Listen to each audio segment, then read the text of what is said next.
दोस्तों बार बार आप सबके ये फ़ोन आ रहे थे और मैसेजेस थे और बहुत कन्फ्यूजन था कि फॉर्म कैसे भरा जाए। इस छोटे से वीडियो में हम ये जानते हैं कि एसआईआर का फॉर्म कैसे भरा जाए। एसआईआर का फॉर्म कैसे भरेंगे? ये फॉर्म आपको बीएलओ आपका देगा। उसमें साफ साफ लिखा है enumeration form, name and contact number of BLO. ये यहाँ पर नेम और कॉन्टैक्ट नंबर बीएलओ का पहले से लिखा होगा। आपका नाम, आपका एपिक नंबर और आपका एड्रेस इस कॉलम में पहले से लिखा होगा। Serial number, part number, assembly constituency, parliamentary constituency पहले से लिखा होगा। क्यूआर कोड बना होगा। ओल्ड फोटो, पुराने वोटर आईडी कार्ड का फोटो आपका यहाँ पे लिखा होगा, चिपका होगा, बना होगा। और आपको इस कॉलम में न्यू फोटो पेस्ट करना है। न्यू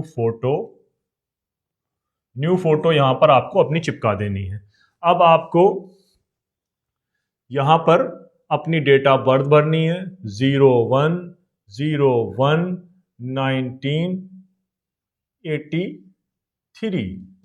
ये मैंने एक स्पेसिमेन आपकी डेट ऑफ बर्थ भर दी। आधार कार्ड यहाँ पर ऑप्शनल है। मैंने रेड टिक इसलिए लगाया है कि आधार कार्ड आपको किसी भी हाल में भरना है। ऑप्शनल नहीं समझकर कंपलसरी भरें, क्योंकि बार बार सुप्रीम कोर्ट को चुनाव आयोग ने ये निर्देश दिए हैं कि आधार कार्ड को शामिल किया जाए। तो कल को कोई दिक्कत होती है तो हम ये कह सकते हैं कि हमने आधार कार्ड ऑलरेडी दिया था जो सुप्रीम कोर्ट ने कहा था। तो अब आधार कार्ड का नंबर मैंने XUVXN53 मैंने एक नंबर यहां पर डाल दिया। अब मेरे मोबाइल का नंबर ज़रूरी है, तो मैंने मोबाइल का नंबर अपने यहाँ पर लिख दिया।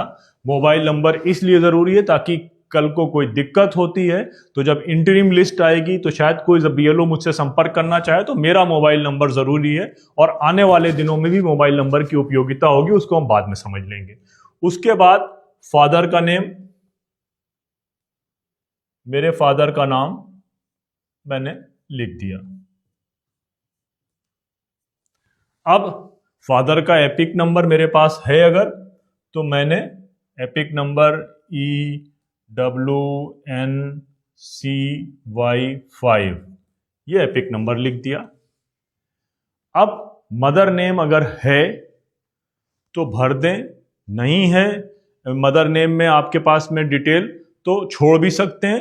एक कॉलम इनमें से सबसे इंपॉर्टेंट है, चाहे वो आप अपने पति का नाम भरें, चाहे आप अपने पिता का नाम भरें, चाहे वो आप अपने माता का नाम भरें। एक के बाद अगर आप एक्स्ट्रा भरना चाहें तो वो भी आप भर सकते हैं। मैंने मदर का नेम भी भर दिया, मदर का नाम भी डाल दिया और मदर का CWYQN मैंने मदर का एपिक नंबर डाल दिया।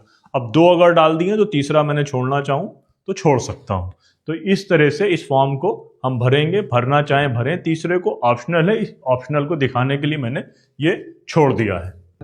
सबसे इंपॉर्टेंट पार्ट जिसके बारे में बहुत ज्यादा कंफ्यूजन है, ये दो कॉलम हैं। Details of the electoral in electoral roll of the SIR, detail of the relative whose name given in the previous in the last SIR। यानी कि मैं अपना फॉर्म भर रहा हूं तो मैं पहले ये चेक करूंगा कि 2002 या 2003 की लिस्ट में मेरा नाम था कि नहीं। लास्ट SIR से मुराद ये है 2002, कहीं पर 2002 है कुछ स्टेट में और कहीं पर 2003 है। तो 2002 या 2003 की लिस्ट में मेरा नाम है या नहीं है। अगर मेरा नाम है तो मेरा नाम था WN खान। अब उस लिस्ट में मेरा एपिक नंबर था WVQRTV, ये मेरा एपिक नंबर था। अब उस लिस्ट में जो मेरे फादर का नेम था, रिलेटिव वो नाम क्या था, तो वो रिलेटिव्स का नेम जो मेरे फादर का नेम पड़ा था या मेरे मदर का नेम होता तो मेरे फादर का नेम W खान उसमें पड़ा था और रिलेशनशिप मेरे फादर हैं। डिस्ट्रिक्ट जो है मेरा सपोज करें अलीगढ़ है,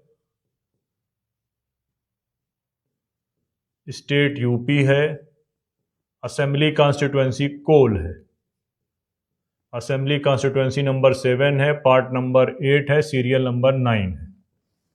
ये भर दिया गया। अब अगर मेरा नाम 2002 या 2003 की लिस्ट में है तो मुझे इस कॉलम को ब्लैंक कर देना है, मुझे नहीं भरना।